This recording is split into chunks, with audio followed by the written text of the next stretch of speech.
A dependência da Câmara Municipal de Xeré, precisamente na plenária aqui da Câmara, com o advogado Dr. Valdeci Alves, que é representante dos servidores públicos aqui da cidade de Xeré, que nesta manhã veio a esta casa para tratar sobre o tema da reforma da Previdência, juntamente com os sindicatos, os vereadores e os munícipes aqui de Xeré.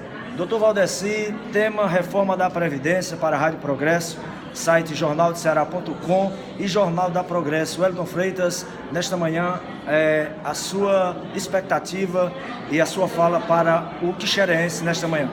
Bom, olá para todos que estão ouvindo o programa, para todos os radioespectadores, radioouvintes, né? O site Jornal do Ceará. O site também, viu, Wellington?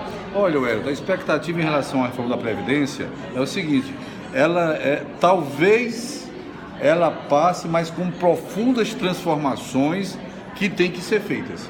Porque, na verdade, é uma reforma que pune o pobre, né? É uma reforma que o governo vende dizendo na grande mídia que ela vai proporcionar uma economia de cerca de 1 trilhão e 200 bilhões nos próximos 10 anos. Mas quando ele usa a palavra economia, Wellington, não está sendo honesto, porque o que ele chama de economia é o que vai tirar do trabalhador. Por exemplo, só para você ter ideia, uma mulher trabalhadora rural, né, que tiver que trabalhar mais 5 anos são 60 meses. Aí com os 13º, 65 meses, é em torno de 65 mil que ela vai deixar de receber, que eles chamam de economia. Além se você pega uma professora, que agora, se a proposta passar e não vai passar desse jeito, tem que trabalhar mais 10 anos, se você pegar o piso do professor, que é 2.000 e pouco, 10 anos a mais, 120 meses, com 12 13º salário, 132 meses, vezes 2.000, são 260 mil que essa professora com nível médio vai deixar de receber como aposentado. São 260 mil que o INSS vai deixar de pagar e entrar na economia local para ela gastar aqui. Essa professora aposentada, ao se aposentar, ia gerar uma vaga para quem se formou agora, só que quem se formou agora vai ficar 10 anos esperando essa vaga, ela vai deixar de receber 260 mil reais e ainda vai pagar 10 anos de previdência. Ou seja, é isso que eles chamam de economia. Quando você pegar o que a pessoa deixou de ganhar, mais o que ela pagou em vez de ganhar, dá mais de 300 mil. Aí se você multiplica isso por 500 professores, 300 mil, vamos pegar, vezes 300 professores, dá 9 milhões. Então, eles chamam de economia tirar dinheiro da economia local, fazer o trabalhador trabalhar mais, fazer o trabalhador contribuir por mais tempo, em vez de entrar dinheiro aqui, vai sair. E o pior, se a proposta passar, só para você ter ideia, os servidores hoje que ganham em média até 2 salários por ano recebem o abono do PASEP. O pessoal que é do setor privado recebe o abono do PIS. Se a PEC passar, só vai ter direito ao abono do PIS-PASEP quem ganhar no máximo 1 salário mínimo. Como o servidor daqui tem anuênio... Com relação ao BPC, né? O BPC é um escândalo. É um escândalo. Eu estive vendo ontem a tabela atualizada do governo, cerca de 1 trilhão eles vão tirar dos pobres. Só do BPC é em torno de 30 milhões. O BPC é pago às pessoas que estão na linha da miséria, na linha de pobreza. Quem é que tem direito ao benefício de prestação continuada, o famoso amparo social? Aquela família, se a pessoa fizer parte do grupo familiar, a renda por cabeça, que é a renda per capita, não pode ser superior a 1/4 de mínimo, a cerca de R$290 aproximadamente. Olha, esse pessoal, teoricamente, eles dizem que vai poder receber a partir dos 60, R$400. Depois de 70, vai para o mínimo. Se você pegar, só fizer a conta matematicamente, 10 anos ganhando R$400, são 120 meses, vezes R$400, 48 mil.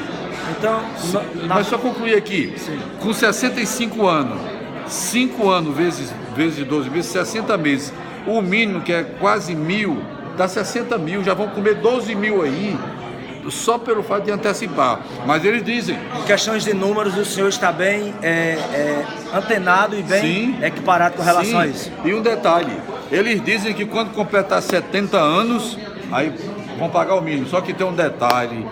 A vida média do cearense é 70 anos. Eles sabem que a maioria dos nossos, e sobretudo esses pobres coitados que estão na linha de miséria, que come mal, mora mal, não tem nem o sistema imunológico reforçado, a maioria morre antes dos 70 por conta da miséria extrema. Então eles nunca vão pagar o mínimo porque a maioria vai morrer. Então estão tirando dos pobres para dar para os ricos. Então, no caso, hoje a Comissão de Constituição e Justiça está trabalhando os pontos dentro dessa reforma que, ao ver da Comissão de Constituição e Justiça, ela deve fazer alguns ajustes. Na visão do senhor, esses ajustes eles vão realmente pautar o que deve ficar como prioridade dentro dessa reforma? Wellington, na verdade, já está na comissão especial. Já está na comissão CCJ era para dizer se era constitucional ou não.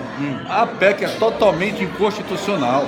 Só que a decisão ali é política. Tanto é que, se essa PEC, da forma que ela passar, vão ter um monte de ações pedindo a inconstitucionalidade dela ao Supremo, porque a CCJ não cumpriu o seu papel. A CCJ não protegeu a Constituição brasileira, porque o papel de uma comissão de Constituição e Justiça, que avalia qualquer proposta de emenda à Constituição, qualquer projeto de lei, é fazer o controle preventivo. Quando falha, cabe ao Supremo fazer o controle repressivo. Então a CCJ traiu o povo brasileiro. A CCJ não fez seu papel porque esta PEC ela é totalmente inconstitucional. Porque, só para dar aqui só um exemplo de inconstitucionalidade, Sim, senhor. O artigo 7º da Constituição diz que é proibido qualquer projeto de lei ou de emenda que provoque retrocesso social. O que é isso? É você ter um direito e o direito ser piorado. Você pode mexer em direito social para melhorar, não para piorar. Por exemplo, o BPC, hoje é o salário mínimo, vai cair para 400. O professor, a mulher rural vai ter que trabalhar mais, vai ter que contribuir. Esses 400, de quanto tempo até quanto tempo para que venha entrar o salário mínimo normal? Os 400 do BBC são 10 anos, dos 60 aos 70. A partir de 70 que entra o salário mínimo normal? O salário mínimo, a maioria não é a partir de 65? Não. Hoje é 60, como é hoje. A partir de 65 é o salário mínimo. Mas na reforma vai para 70? Vai para R$400 e recebe aos 60. Aí com 70 passa a ganhar Mas mínimo. Isso o grupo do BPC, não aqueles que são contribuintes que vão se aposentar normalmente. Isso, o grupo do BPC, o BPC é para idoso pobre e o BPC também é para deficiente pobre. É o pessoal que está na linha de pobreza, na miséria extrema. Só para você ter ideia, o regime geral de previdência, que é o INSS, os vereadores daqui são filiados ao INSS, os servidores são filiados ao INSS, só para você ter ideia, 83% dos filiados ganham no máximo até 2 salários mínimos. Aí se você vai tirar 800 bilhões desse grupo, claro que você vai atingir os 80% que ganham até 2 salários mínimos. E o máximo que ganha é o teto, que é R$5.839. Os privilegiados não estão no INSS, não. Eu lhe pergunto, Elton, você é um jornalista, você atua em todo o Vale do Jaguaribe. Você conhece alguém aqui cuja aposentadoria ultrapasse R$5.000? A maioria é agricultor, é servidor público. Os privilegiados que eles usam para dizer que vão tirar dos ricos são os próprios deputados, as viúvas dos militares, as viúvas do poder executivo, juízes, os filhos dos juízes. Então, aqui mesmo, se eu perguntar aqui a você, quem aqui é privilegiado? Não tem ninguém aqui em Quixeré, em Limoeiro, que ganha acima de 30 mil. E o próprio servidor público municipal, filiado ao regime próprio de previdência, mesmo esse servidor, pela última reforma, ele só pode se aposentar até o teto. Então é muito discurso, muita mentira para poder aprovar isso e tirar dos pobres. Então, na visão do advogado Dr. Valdeci Alves, a reforma ela é necessária ou não? Olha, essa pergunta que você faz, ela é complexa. Reforma na Previdência tem que ter sempre reforma. Mas quando tem reforma, tem que ser bem debatido. É necessário um estudo, chamado estudo atuarial, que é um estudo que técnicos fazem para dizer, olha, a Previdência está assim, está entrando tanto, está saindo tanto. Aí o pessoal está vivendo mais, está nascendo menos. Temos que aumentar a alíquota para X, só que isso vai ser dividido assim. Mas acontece que a Previdência, isso tem que ter essas reformas cíclicas, onde todos pagam igualmente, conforme a sua capacidade, mas isso tem que ter, desde que tenha-se um governo honesto, que também antes tenha gerido honestamente a Previdência. Só vou dar um exemplo para você aqui. Por exemplo, se o governo federal, Wellington, fizesse a parte dele, hoje era para ter um saldo na Previdência de mais de 3 trilhões. Aí esse dinheiro foi todo desviado. Eu vou dar um exemplo aqui.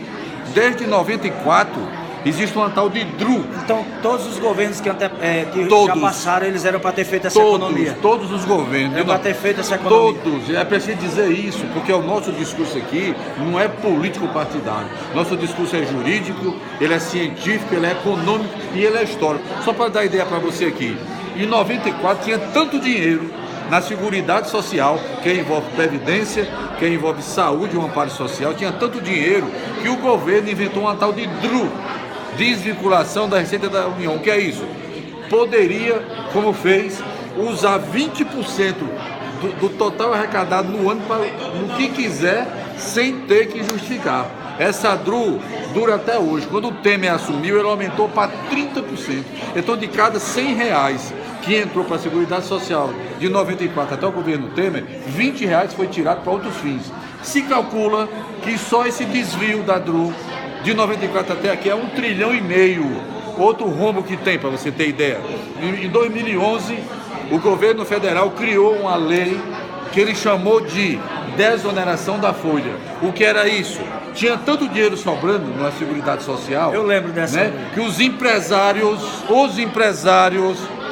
chegaram para o governo e disseram assim: ó, nós estamos em crise, nos ajude, diminua nossos encargos, que nós vamos responder a vocês gerando emprego.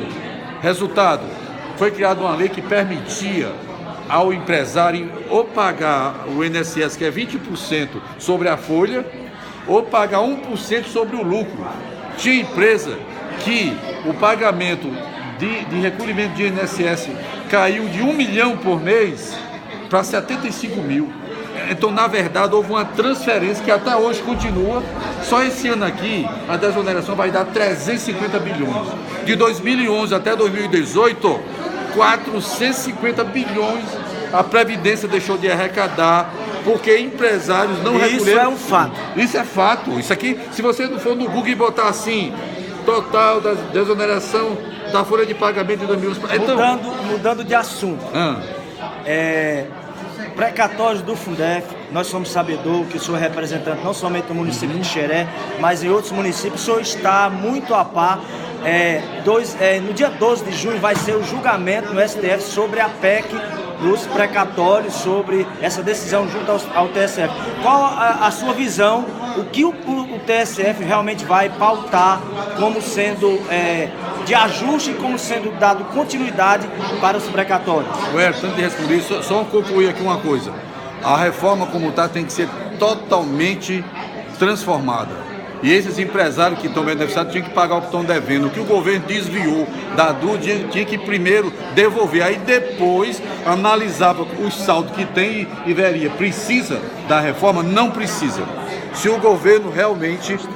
Se realmente o governo fizer a parte dele, pagar o que deve, os empresários deixarem de pegar o dinheiro da Previdência, que eles desde 2011 que não recolhem Previdência, não precisava nem de reforma.